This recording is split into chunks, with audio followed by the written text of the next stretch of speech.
And now we can go because I'm recording now. Oh, because here we we want to go. record this interview. If it's all the listeners that aren't watching the ball game or listening to the ball game, they want to hear what Paul Plinske has to say at a later date. So we go ahead and record these interviews we do with him. But Paul, welcome to the show. Good first half for the Pack. It was a good first half. You come in here and the sun is blaring on us is at the east side of the stadium. Yep. And our fans who are loyal are right behind us. But we probably made a strategically poor move in that we put 5 tents behind our team bench. So what it did is it pushed our team out from the bench area, and so that's why we got a couple sideline warnings and then the penalty. So you can see our staff are now dismantling the tents.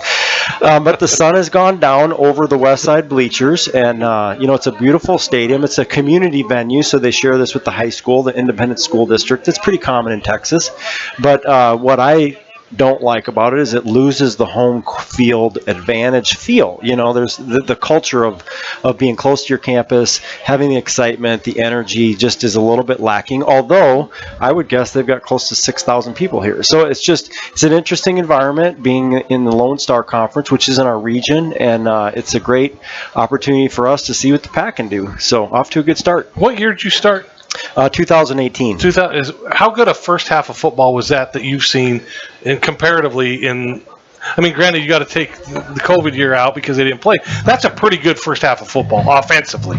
I came into this game just hoping that we could control the line of scrimmage, that our quarterback could make smart plays, and that we could hold it together on defense and contain them. And aside from that one slant play that they had that went for about 70 or whatever it was, for the most part we've done that. And historically, CSU-Pueblo started the season slow and then picked up steam towards the latter part of the year. And I feel like there's something different this year. There's something that COVID, there's something that last year and being 6-5, there's something that created some extra energy for these guys to come out here and prove that last year was not an unusual year for the Pack. Well, it's always good to see a guy come into the ball game, the freshman McGarity.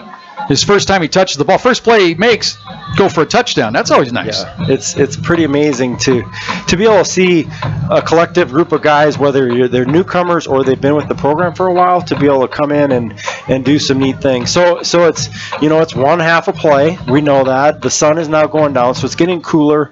The game is getting a little bit more into going to be a track meet. So we'll see what happens this second half. But I'm happy with where we're starting now, and hopefully we can keep this momentum going. Well, you got to feel good about able to kind of back into this game because, of course, Commerce going Division I, that left you with a glaring hole in your schedule, but you get a very quality opponent to take their spot not only for this year but next year coming to our place. Well, that's absolutely right. So when Commerce decided to make the announcement they're going to Division I, Kyle Williams, the athletic director at MSU Texas, called me and he said, "Hey, would you be interested in playing?"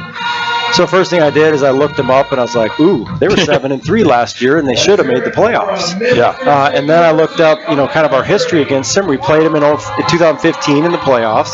And so they're a very good opponent. And then they have a returning quarterback, D1 transfer from Arizona State. You're thinking, oh, not a good move. And then you got Grand Valley State coming in the next week. And then you got to host Western Colorado, who was in the playoffs. And then you got to go to Mines. And I'm thinking, okay, I just set up Coach Briston for a 4-game gauntlet is a good way to say it. But, let's play one game at a time. Well, at least you know what would happen. He wouldn't have to be afraid of the guy that gave me this. I got to, you know what I'm saying?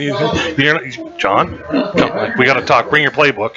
But you don't have to do that when you set the guy up for schedule-wise. But John, historically, and just his makeup, and we all know him well. Jim went to school with him when we grew up together. He wants to play the tough games. Yeah. Because at the end of the year, they matter. They do. They matter. Yeah. And you play a cupcake schedule and you're 10-1, you're not making the playoffs. Well, win or lose, this game on the road will help us more than anything else. Yes. And I will say this, too, that I'm real proud of the Thunderwolves, is that they made some real tough personnel decisions in the offseason. They told some student athletes to leave because they were not good for the program. And on top of it, they had some coaching changes, and we were able to bring in a high-quality individual in Braley Brown as our wide receiver coach. He was at Colorado Mesa. They led every statistical category last year on offense, and he was the offensive coordinator. So he's complementing Darren Wilkinson, and then he and Chris Symington, the three of them together, are able to put a plan together that's strong. And then on defense, we bring in a guy from Division I Oregon State in Kendrick Van Ekeren, and now we have Levy moving into the DC role because he took over for Miles, who got the Colorado Mesa job. And now we've changed some of the things that were part of a culture last year that impacted us. Well, and you like the dynamic of Braley Brown on the head side on the field, and Wilk up top seeing the big picture. Right. And they can both complement each other, and then Braley can help Steve or the quarterback, whoever it happens to be, and help them work through idiosyncrasies that they'll see during the game, that Braley has that recent expertise as a quarterback. So there's some things right now that I think are coming together, which make me really thankful, because it's been a long off season. It's been a long year, and we were 6-5, and you're looking around thinking, is this Pac football? Because it's not. Well, let's talk about what else is going on campus. It's been, you take the whole summer off. I know you're always working behind the scenes doing things to get ready, but, man, it just comes upon us all of a sudden, and it's been a hot, fast start for a lot of the programs at CSU Pueblo this fall. It has. We have 6 teams in regular season, and then on top of it, we have men's and women's golf, because they do their fall and spring competitions. But out of our 6 fall sports that are competing, 4 of them are nationally ranked. And you think about that, and people they don't hear it all the time. They don't understand that our women's cross country team is ranked 23rd. They don't understand that our men's soccer team is ranked 23rd. They don't understand that our volleyball team is receiving votes in the top 25. They don't understand that football is right on the outside of top 25. And so, yeah, we're in a spot where there's a lot of momentum. And I'll say this, we're also extremely healthy. What I mean by that is we have coaches who are teaching our student athletes how to do things on and off the field and the court and in an appropriate way. And then we're performing academically at a high level. And then we have more student athletes than we've ever had before. We have 640 total student athletes. That's incredible. And what people don't understand about CSU Pueblo is, I know you understand it because you're the guy in the chair, but 24 sports for a school this size is a lot of sports. 21, Joe. 21, excuse me. 21. That's a lot of sports. Don't add some more for me. I can give you a couple more if you want them. 21 is a lot, but I wouldn't trade any of them. And quite frankly, I'm proud of every one of them, because they're each collectively showing an interest in growing and getting better. And I'll also say this, we have monthly head coaches meetings, and we talk about a lot of stuff, but the coaches are now meeting on their own, and they call it the coaches huddle. And they're getting together and talking about what they can do to support each other, what they can do to help each other grow and build a bigger, better, more strong culture in our athletic department. And that really makes me proud, because it's self-generated. It's not something that I have to inflict upon them. And so really thankful for that. But back to your question, Jim, our men's and women's cross-country teams went up to Colorado Springs today and competed in a meet, and both finished second. That's nice. Both were right there right out of first place.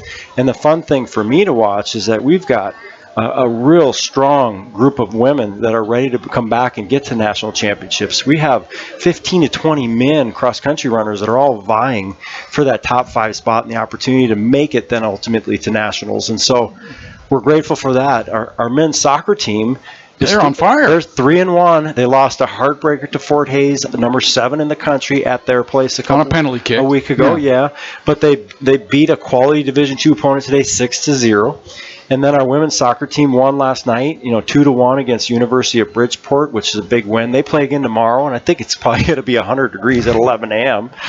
But then volleyball, 5-1 right now. They won this afternoon 3-0, and then they'll play again tonight against a tough California school. So, there's some things that are happening on campus that I think people need to be aware of that we're excited about. All right. What do you look for in the second half? Well, I'll tell you, we've got to go back to the fundamentals. We got away from it a little bit at the end there of controlling the line of scrimmage, running the football. That was the difference maker for us in the first half. We were going 50, 60, 80 yards and with our possession drives, and that's a critical thing. So we've got to do that. Can't have any silly mistakes, penalties or turnovers. That will come back to haunt us. But we need to just keep the momentum going in our favor and hold this thing together. All right, buddy. Thanks for coming up. We appreciate it. Thank you, guys. All right. Appreciate all you guys do, and really excited. Hey, for next week, 6 o'clock, Grand Valley State at the Thunderbolt. Going to be electric. Paul Plinske, the athletic director at CSU-Pueblo. Thunderbolts leading here at halftime, 31-14. Back with more of our halftime show right after this on Fox Sports Pueblo.